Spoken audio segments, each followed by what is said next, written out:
আসসালামু আলাইকুম এভরিওয়ান, আশা করি সবাই ভালো আছেন, সুস্থ আছেন।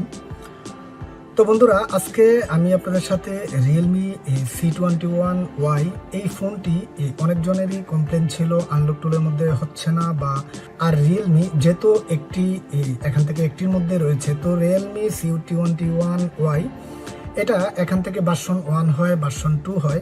তো এই ফোনটি যারা আমার থেকে আনলক টুলটি ক্রয় করেছেন বা অ্যাক্টিভেশন করেছেন, তারা সবসময় আমাকে এই কলগুলো করে বলেন, ভাই এখান থেকে রিয়েলমি C21Y কোনোভাবে হচ্ছে না, বা কেন হচ্ছে না, এই প্রবলেমটা, এই রিজনটা নিয়ে একটি ভিডিও করেন। তো আজকে আমি আমার একটি আনলক টুল একজন যিনি আমার থেকে অ্যাক্টিভেশন করেছে, আজকে আমি ওনার পিসির মধ্যে কানেক্ট করে এখান থেকে এই প্রবলেমটা এখান থেকে চেক করার জন্য অনেকভাবে ট্রাই করেছিলাম। তো আমি এটাকে এখান থেকে আনলক টুলটিকের মাধ্যমে এখান থেকে করতে পারতেছি না, বা অনেক প্রকার এখান থেকে সাপোর্ট থাকার পরেও অনেকভাবে এখান থেকে আমি করতে পারিনি। তো আনলক টুলের মধ্যে যেরকম এখান থেকে রিয়েলমি C20Y ভার্সন 1 ভার্সন 2, এখানে সিপি সেট হচ্ছে 2361 বা সিপি সেট হচ্ছে 2354, অনেকগুলো সিপসেট থাকে, তার মধ্যে কোনটা। তা আমরা যারা অনেকজনেই অনেকভাবে এই টুলের মধ্যে ট্রাই করি, তার মধ্যে আমাদেরকে অবশ্যই মনে রাখতে হবে, ফোন যেই কোনো ব্র্যান্ডেরই হোক না কেন, এটার মধ্যে কি মিডিয়াটেক সিপিইউ রয়েছে, বা এটার মধ্যে কি কোলক্রোম সিপিইউ রয়েছে, না এটার মধ্যে স্ন্যাপড্রাগন সিপিইউ রয়েছে। তো আমরা ফার্স্ট টাইম আমাদেরকে ইনশিওর করতে হবে এটার মধ্যে কোন সিপিইউ রয়েছে, বা এটার মধ্যে এই সিপিইউ যেই সিপিইউটি রয়েছে কেন হচ্ছে না, এই জিনিসগুলো আগে আমাদেরকে দেখতে হবে। তো বন্ধুরা, আমি এখান থেকে বেশ কয়েকবার এখান থেকে বিভিন্ন চিপসেটের মাধ্যমে আমি দেখতেছি এই ফোনটি হচ্ছে এসপিডি চিপসেটের একটি ফোন। এখান থেকে বিভিন্ন ওয়েতে আমি এখান থেকে ট্রাই করেছি রিয়েলমি C21Y চিপসেট। এখানে যেই চিপসেটগুলো ছিল টোটালি একটি করে আমি এখান থেকে সম্পূর্ণ এই চিপসেটগুলো দিয়ে এখান থেকে ট্রাই করেছি। আমি এখান থেকে দেখেছি কোনোভাবে হচ্ছে না। তো এই প্রবলেমটা যাদের হচ্ছে, বা এই কাজগুলা যারা করতে গেলে আপনাদের অনেক প্রকার আপনারা কোনোভাবেই এখান থেকে এই কাজগুলো করতে পারেন না, তো তার সলিউশনটা আজকে আমি আপনাদেরকে দিয়ে দিচ্ছি।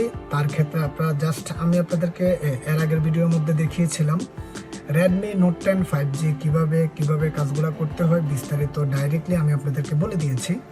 তো আজকে এই রিয়েলমি C21Y যারা করতে পারতেছেন না, বা হচ্ছে না, বা কোনোভাবেই হচ্ছে না, যারা এই প্রবলেমটাতে ছিলেন, তো আশা করি আজকে আমার এই ছোট্ট ভিডিওর মাধ্যমে আপনাদের এই প্রবলেমটা টোটালি এখান থেকে সলভ হয়ে যাবে। তো বন্ধুরা, আর ছোট্ট একটি রিকোয়েস্ট থাকবে আপনার কাছে, আপনি যদি আমার এই চ্যানেলটিতে সম্পূর্ণ নতুন ভিজিটর হয়ে থাকুন, তার ক্ষেত্রে অবশ্যই আমার এই চ্যানেলটিকে সাবস্ক্রাইব করে যাবেন, আর যারা অলরেডি সাবস্ক্রাইব করেছেন, থ্যাংক ইউ সো মাচ। তো আমি আপনাদের সাথে যেটাই বলতেছিলাম, রিয়েলমি C20Y কিভাবে করতে হয় বা কিভাবে করবেন, তো এই জিনিসগুলা তার ক্ষেত্রে আমাদেরকে যেটা করতে হবে সেটা হচ্ছে গিয়ে আমাদেরকে ফার্স্ট টাইম এখান থেকে এসপিডির মধ্যে চলে যেতে হবে। এসপিডির মধ্যে চলে যাওয়ার পর আমরা এখান থেকে আমি আপনাদেরকে যেটা বলতেছিলাম, এখান থেকে স্ন্যাপড্রাগনের মধ্যে আমাদেরকে চলে যেতে হবে। তারপর আমরা এখান থেকে রিয়েলমি সিলেক্ট করব। তারপর এখান থেকে আমরা আমাদের ফোনের যে চিপসেটটি, আমরা এখান থেকে এই ফোনের চিপসেটটি এখান থেকে সিলেক্ট করে নেব। সিলেক্ট করে নেওয়ার সাথে সাথে আমরা এখান থেকে ফরম্যাটিংয়ে ক্লিক করব। ফরম্যাটিং বা আমাদের ফোনের মধ্যে এফআরপি হতে পারে, বা প্রাইভেসি পাসওয়ার্ড হতে পারে। তো তার ক্ষেত্রে আমরা জাস্ট এখান থেকে ফ্যাক্টরি রিসেট করতে পারি, বা আমরা এখান থেকে চাইলে এফআরপি রিমুভ করতে পারি। চাইলে আমরা যে কোনো অপশনটি এখান থেকে সিলেক্ট করে জাস্ট আমরা ফোনটিকে কোনো প্রকার ভলিউম ধরা ছাড়াই, আমি আপনাদেরকে আবারও বলে দিচ্ছি, ফোনটিতে কোনো প্রকার ভলিউম ধরা ছাড়াই কেবল লাগাবেন। তার ক্ষেত্রে কয়েক সেকেন্ডের মধ্যে, টোটালি 2 থেকে 3 সেকেন্ডের মধ্যে এখান থেকে টোটালি এভরিথিং এখান থেকে এফআরপি লকটি চলে যাবে। তো বন্ধুরা, অলরেডি আপনারা দেখতেছেন এখান থেকে টোটালি এভরিথিং এফআরপি লকটি চলে গিয়েছে।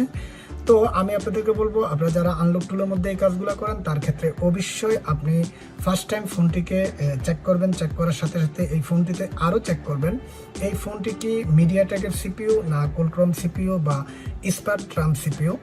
তো এই জিনিসগুলো আপনারা যদি ইনশিওর করেন তার ক্ষেত্রে আশা করি কয়েক সেকেন্ডের মধ্যে এখান থেকে এই ফোনের লকগুলো খুলতে পারবেন। তো বন্ধুরা, আশা করি C20Y নিয়ে যাদের এই প্রবলেম ছিল আজকে সবার এই জিনিসটা অনেক হেল্পফুল হবে। তো আজকের মতো এই পর্যন্তই। সবাই ভালো থাকবেন, সুস্থ থাকবেন, অবশ্যই আমার জন্য দোয়া করবেন। তো আজকের মতো এই পর্যন্তই। ওকে, আল্লাহ হাফেজ।